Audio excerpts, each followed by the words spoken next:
attack right now. I can't give this guy any time. Let's see if Super has a different answer here for game number 2. We're going into Overgrowth. He's going to be going up against soO. He's down 0-1. Let's jump into that game right now.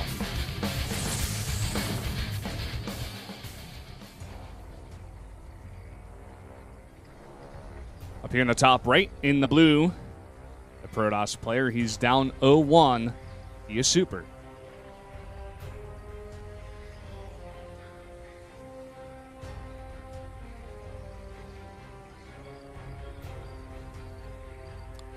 There he is. Hello, Super. He was hiding for a bit. Down here in the bottom left, it is soO. Kind of scared me with that one. Yeah, man, I was trying to. Gotcha. soO looking very strong in game 1. Simple macro game. Making the choice to go Muter into a very quick Swarm host. Maybe playing on the fact that Super was going to be that reactionary. Going for that quick double Stargate and going for that secret kind of Phoenix tech switch. So it was very well done from soO to make the choice to go straight into Swarm host like that. Super kind of just played into it, essentially. Yeah. It was like the Zerg being the Protoss, basically. Just like putting on all the pressure, forcing the Protoss to make the bad decisions, and then just totally controlling the game from the get-go. And we're going to see a bit of a switch up here from Super. I like this. He's saying, okay, that first game didn't work at all. I was very passive. Let me try to put on the pressure from the beginning of the game. But unfortunately, soO does see that probe. He will be ready for this. Well, he might be. We'll see how many drones he brings down. Maybe just one for now, because he doesn't know if it's going to be a pylon coming down, but there certainly will be. Yeah, and you know what? Last game, Super did the same thing. He came down here and he faked a cannon rush. Yeah. You know what I mean? So maybe this time soO's going to be like, oh, no, you're just faking again. Well, look at this, just one drone. One drone. It's going to start working. Okay, there's 2 more. So you want 4 if you want to deal with a cannon rush. So, you know, exactly what he's expecting. Just in case. You know, you got to make this just in case. But is Super actually going to commit to it this time is the next question. What are you going to do, Super? I'm surprised he actually let that pylon finish. Yeah. Because he's not doing it, you know? He's not going for it. Well, he got cold feet, man. He's going to go straight for that Nexus. Yeah, got scared. There you have it. soO should know. I mean, he's got that Overlord back at the base, so he sees everything. In fact,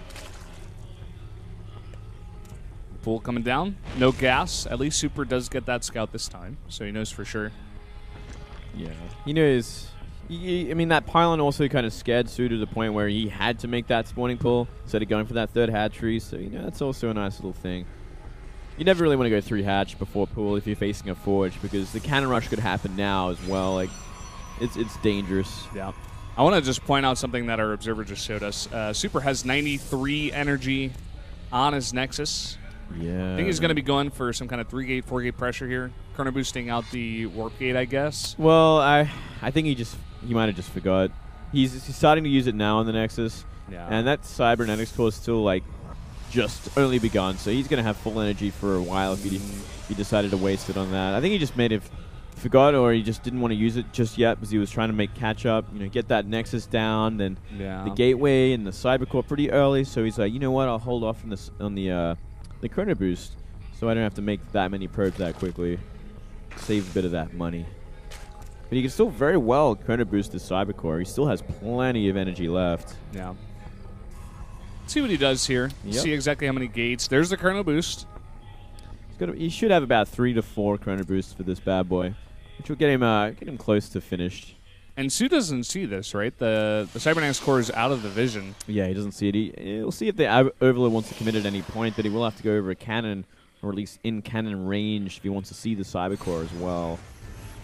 Twilight Council come down. Ooh, so yeah, Super definitely being aggressive this game. I like it. It's a switch up, you know? I think it's kind of necessary against someone like soO.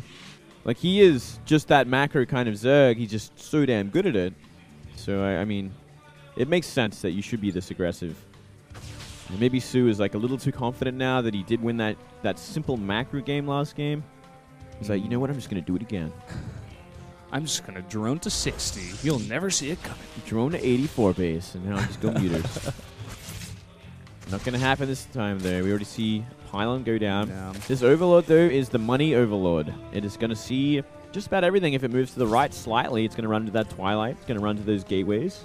I'm still a little bit worried about soO, though. I mean, the speed is a bit late. He's already gone up to 48 drones, and he's got 3 queens in total. So, not the most defense here. The Rotorant is going to come down after he does see that. Yeah, well, damage can definitely still be done. With the Rotorant on that late, Zergling speed that late, definitely Blink Stalkers will be on the map before Zergling speed is, and Warp Gate has finished. Troubles are brewing. Yeah, man. Is he about to get Protossed? That's the question. He's about to get blunked on, man. It's going to be big trouble here as this the Stalker harassment begins. It's going to be so cost efficient there, and there's going to be a Time Warp handy when he needs it as well. 4 more gates on the way. A lot of Zerglings out, though. He is pushing them back. He's buying a lot of time for that speed to finish. Yeah, he is, actually. This is going to be pretty difficult. That is so many Lings out when there's Queens to help out against the Mothership as well. Yeah, and he's going pure Stalker. Once speed finishes, like, even with Blink, you're not going to do much. Speed is, in fact, going to finish before Blink here. Oh, yeah. Super's got to be really careful right now on Creep. No +1 either, so Zealots aren't going to help out. He might even just recall at this point. There we go. Gets out alive, but what does he do from here? What does he even do from here is the next question. Is he going to simply just mass gateway units and go for it? That might be the only choice he has. Though I'd love to see him Chrono Boost out +1 while he does this. I just don't see it. I just don't see it working, man. You know what I mean? There's already 54 Lings on the map. He's kind of put himself in a corner to do this as well, you know. Oh, boy. Blink is done, and he is getting some nice Blinks off, but this is just so many Lings. Just a little too many, I think, Valdez. He's got 10 Roaches on the way as well. Oh, this is a bad sort of fight for the Zerglings at the very least. He's going to give him a bit of a window here. He's going to get rid of most of them. Yeah, and even a nice Blink forward here to clean up the rest of them. But again, there's like 16 Roaches now on the map. I'd love to see +1 be upgraded. Maybe he just feels like he's too all in at this point. There's like no going back, so all he wants to do at this point is just make Stalkers and try and go for it. Yeah, I guess. I mean, if you look at how many gates he's got in order to keep them all running, I guess you can't really go for that +1, although I do agree with you. I mean, it's only 100-100, right? Like, it's cheap as chips. Just make it. And it's going to work so well against Zerglings at the very least because Zealots are going to two-shot them. And it gives you the option, if you really want to go for +2 on those Stalkers, which is going to help out a lot against the Roaches. Yeah. I just don't see this working, man. Already 3 Spines out. He's got a very, very healthy Roach count. A ton of Speedlings on the way as well. 4 Queens. 5 Queens. 40 supply difference. Yeah, it is a massive problem right now. Roach speed, when that finishes, soO is going to bulldoze him. Simply put, he's just going to run at him and kill everything he can. Blink or no Blink, that's just not enough Blink Stalkers and no upgrades to help out. No force fields to help out. Ooh. Nice little gap in the wall there, but I think at this time, soO does have to focus on shutting this down 100%. Blink, you can get some really, really nice cost-effective trades here, but the Ling's coming from behind, trying to get a nice surround. Super now trying to Blink back. Some nice Blink micro, but there's just so much Zerg here right now. There's simply too much at this point. The supply difference is even bigger than before. It's going to be 60 supply difference in a moment. Oh, boy. So, Roach speed has just finished as well, you know, so we can just keep this going off creep. Even the Queens are getting into it. Keeping everything alive as they can, taking a lot of hits from the Stalkers up above. Yeah, Super might actually come out on top of this eventually if he stays on top of his blinking, but it doesn't actually matter anymore. Yeah. It's just a matter of numbers at this point, you know. So many more Roaches now coming out, and the rest of the Protoss is going to be cleaned up. We're going to see a GG, and soO goes up 2-0 in 2 very one-sided matches. Very one-sided so far. Super just not finding the right strategy. And, I mean, he needed a Stalker in the main base until he was good to go.